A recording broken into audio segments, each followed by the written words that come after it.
I'm sure all of the Catholic media, world's media, will be talking about what everybody is talking about today.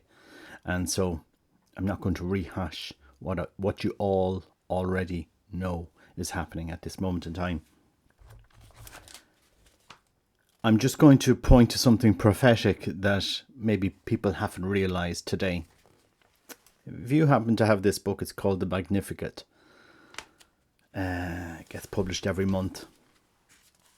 And somebody sent me on today's meditation, which was the greatest sign of friendship and love. I'm going to read you this meditation. And I'm going to say something at the end which is going to shock the Catholic world a little bit. The greatest sign of friendship and love.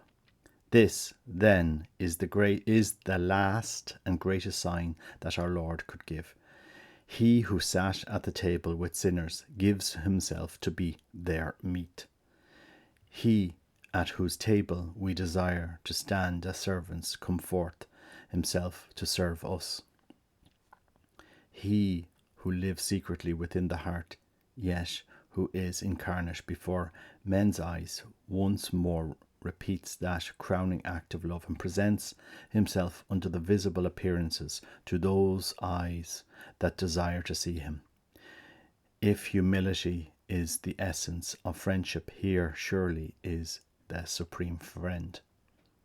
That he, the creator of the world, who made himself once to be in the form of a creature, that he who dwelling in the inaccessible light descends to our lower darkness, that is God, that this God of ours, who so passionately desired the friendship of the sons of man as to make himself in their image and likeness, that Jesus Christ, who, rising again from the dead, dies now no more, who has taken up our human nature to that glory from which the same human nature once brought him down, that he who is above all laws should present himself not once but 10,000 times as our victim, not once but 10,000 times as our food.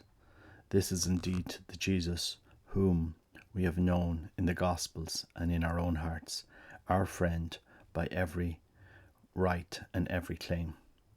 Learn then something of his own humility before the sacrament which is himself, as he strips from himself the glory which is his.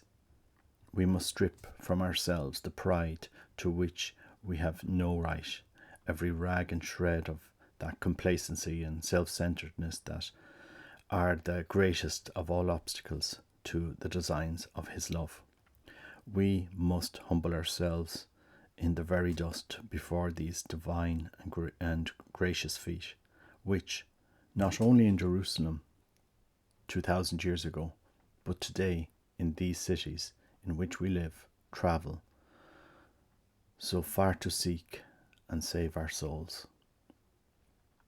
Monsignor Robert Hugh Benson, 1914. He was a British convert to Catholicism and is best known for his novels.